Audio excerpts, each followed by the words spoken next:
Hey everyone, welcome to let's crack UPSC CSC Hindi Rinku live में आप लोग का बहुत बहुत स्वागत। दोस्तों, आज हम लोग बात करने जा रहे हैं महान चोल वंश का वास्तविक संस्थापक कौन था।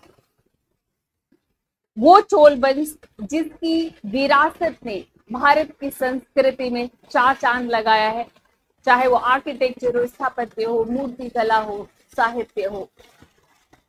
चोल वंश को हम बहुत ही फख्र के साथ, बहुत ही प्राउड के साथ हम याद करते हैं।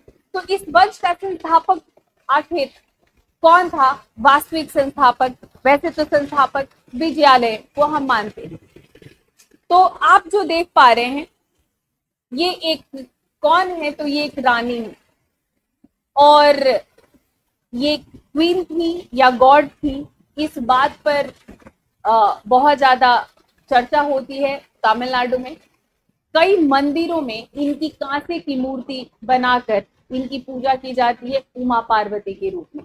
तो उमा पार्वती के रूप में इनकी कांसे की मूर्तियां वहां पर कई मंदिरों में आपको मिलेंगी। और खास तौर पर जो इन्होंने अपने नाम पर सैम्बियन महादेवी पट्टिनम जो शहर बनाया था, वहां पर एक डेडिकेटेड इनकी मूर्ति है। तो ये सैम्बियन महादेवी जो है, जो कि गंडरादित्य की पत्नी थी, इनको ही वास्तविक संस्थापक बताया है अनिरुद्ध कनिसेट्टी ने। तो अनिरुद्ध कनिसेट्टी, जिनकी बुक का नाम है लॉर्ड्स ऑफ अर्थ एंड सी, इसमें उन्होंने पूरा जो है चोला अंपायर की हिस्ट्री लिखी हुई है। तो पूरे चोल अंपायर की जो उन्होंने हिस्ट्री लिखी है, इसमें वो बताती हैं कि जो चोल वंश का जो वास्तविक जो संस्थापक रहे वो कौन रही, तो सैम्बियन महादेवी। तो इसमें हम थोड़ा सा उस पे बात कर लेते हैं, चोल वंश पे। तो चोल वंश का जब हम लोग वो देखते हैं, जो हम लोग पहला देखते हैं चोल वंश का जब हम लोग इतिहास देखते हैं, दिखाई पड़ रहा है आप लोगों को। तो यहाँ पर क्या देखते हैं हम कि थर्ड सेंचुरी बीसी में चोल वंश का हम लोग इतिहास पढ़ते हैं। तो थर्ड सेंचुरी बीसी यानी तीसरी शताब्दी ईसा पूर्व। तो जब अशोक शासन कर रहा था तो उसने भी चर्चा किया है इनके बारे में। तो ये जो है वंश जो था, ये हम इनको कहते हैं पुरातन चोल वंश। और बाद में इनका पतन हो गया था और फिर इस वंश की पुनर्स्थापना होती है। तो इस वंश की पुनर्स्थापना करता है विजयालय। ठीक, तो विजयालय जो कि कावेरी डेल्टा पर से मुटरियारों को भगाकर इस एक तंजाउर शहर बनाता है और यहीं पर वो जो है चोल वंश की स्थापना, मतलब फिर से पुनर्स्थापना करता है अपने वंश की। 850 से 887 इनका पीरियड है। तो इनके बाद जो अब कई शासक आते हैं। हालांकि इस वंश का जो चरमोत्कर्ष शुरू होता है, जैसा कि आप लोगों ने सुना होगा, वो शुरू होता है राजराज फर्स्ट से। लेकिन विजयालय से राजराज फर्स्ट के बीच, ठीक, विजयालय से राजराज प्रथम के बीच कई शासक आते हैं। इसमें जो है जो मुख्य शासक रहे आदित्य प्रथम रहे। आदित्य प्रथम, परांतक प्रथम, और परांतक प्रथम के पुत्र थे गंडरादित्य, जिनकी पत्नी थी सैम्बियन महादेवी। तो अब जो है यहाँ पर बात ये हो रही है कि विजयालय से राजराज फर्स्ट के बीच इस वंश को जो स्थायित्व प्रदान किया गया, ठीक, तो इस वंश को स्थायित्व प्रदान करने का जो श्रेय दिया जा रहा है, वही दिया जा रहा है इनको, तो दिया जा रहा है सैम्बियन महादेवी को। तो इनका जो है पीरियड जो है ये 985 से 1012 है। तो मैंने आपको बताया कि 850 ईस्वी में पुनर्स्थापना होती है और स्ट्रेंथनिंग जो होती है, जो चोल वंश जो मजबूत होता है, चोल वंश का जो उत्कर्ष शुरू होता है, वो राजराज प्रथम के टाइम पर होता है। इस बीच में आदित्य प्रथम, परांतक प्रथम, ये दो मुख्य शासक और आते हैं। लेकिन यहाँ पर जो है और सैम्बियन महादेवी का क्या योगदान रहा कि उसका फायदा राजराज प्रथम को मिला, उस पर बात करने से पहले जल्दी से एक नजर डालते हैं कि हिस्ट्री की तैयारी अगर आप करना चाहते हैं, इतिहास का फुल प्रूफ, तो पूरा का पूरा कोर्स मैं आप लोगों का कवर करा रही हूँ। 10 फरवरी को मेरा बैच आएगा 2026 के लिए। शिखर बैच में रिंकू लाइव मेरा कोड है और इस पर आपको 50% फ्लैट ऑफ मिल रहा है, 55% फ्लैट ऑफ मिल रहा है और 25,999 में आपको 18 महीने का कोर्स मिल रहा है और 12 महीने का 23,999। और जिनको 2025 का प्रीलिम्स देना है और फास्ट रिवीजन करना है एक मॉक टेस्ट के साथ, उनके लिए 11,999 में हमारा बैच है। तो सैम्बियन महादेवी को क्यों कहा जा रहा है वास्तविक संस्थापक, इस पर बात करते हैं। देखो, बहुत इतिहास जो है, इतिहास महिलाओं को बहुत कम श्रेय देता है।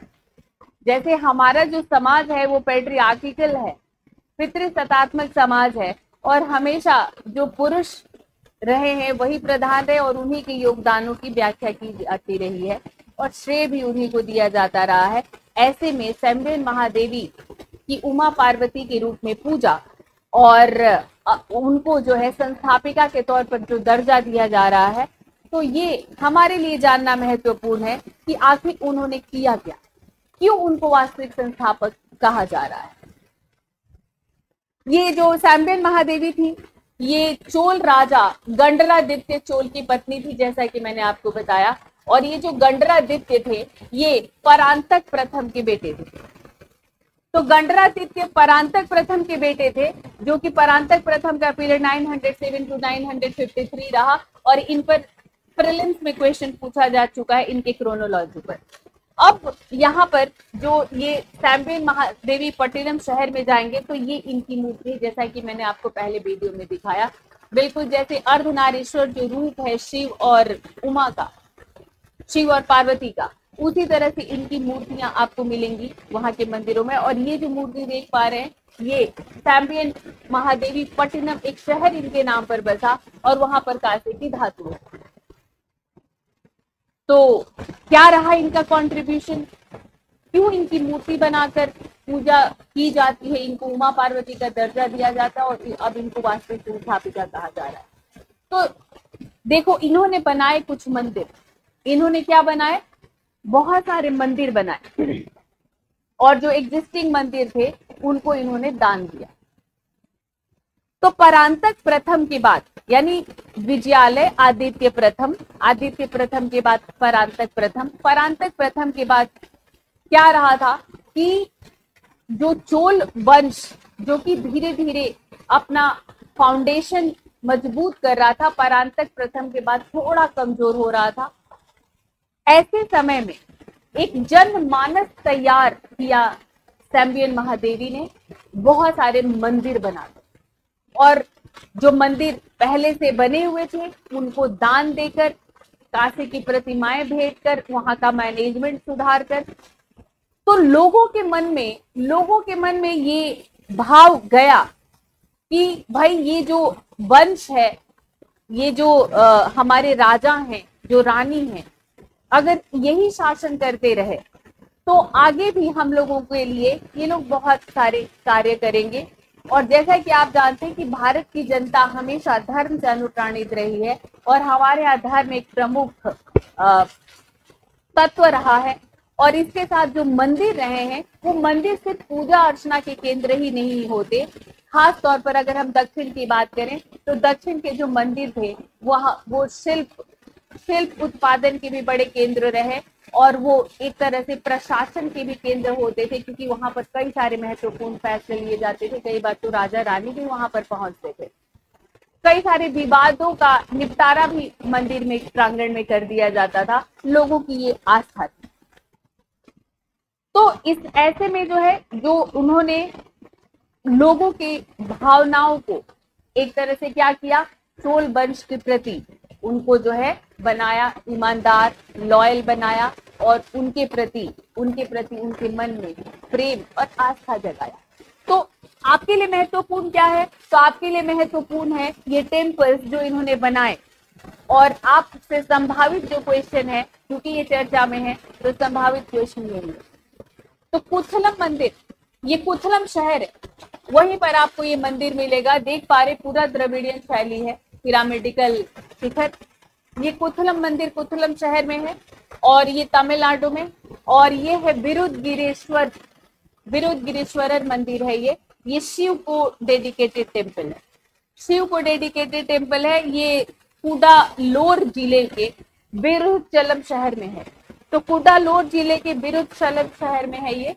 और ये शिव को, जैसा कि मैंने बताया, डेडिकेटेड, पहला वाला भी शिव को ही डेडिकेटेड है। ये कुतरम में ये मंदिर है। इसको कहते हैं अधुरथराई मंदिर कहते हैं। इस मंदिर को कहते हैं अधुरथराई मंदिर। ये पेरम्बलूर में है। और देख पा रहे हैं ये मंदिर जो है काफी उस समय के हिसाब से काफी भव्य है, खूबसूरत है ये भी मंदिर, ठीक।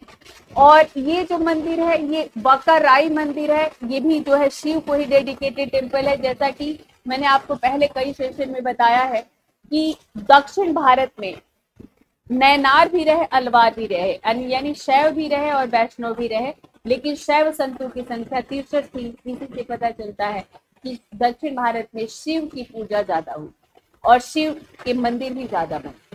तो ये बकराई भी शिव को ही डेडिकेटेड टेम्पल है। और यहाँ पर जो है आप देखेंगे तो इनके जो है आपको क्या मिलेगा, तो यहाँ पर इनके आपको इनकी मूर्तियां भी मिलती हैं।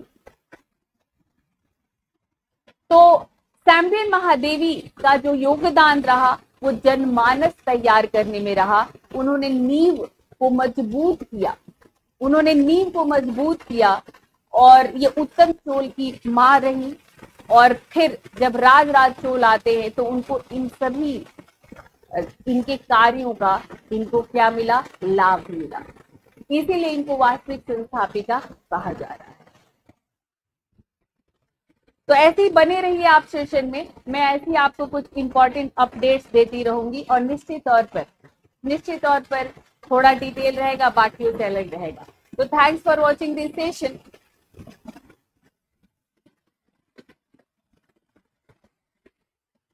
सेशन को लाइक करके जाइए, शेयर जरूर करिए और चैनल को तो आप लोगों ने सब्सक्राइब कर ही लिया होगा। तो रिंकू लाइव मेरा कोड है। अनअकैडमी के सब्सक्रिप्शन पर जब भी आना चाहें आप रिंकू लाइव कोड यूज करें। Bye bye.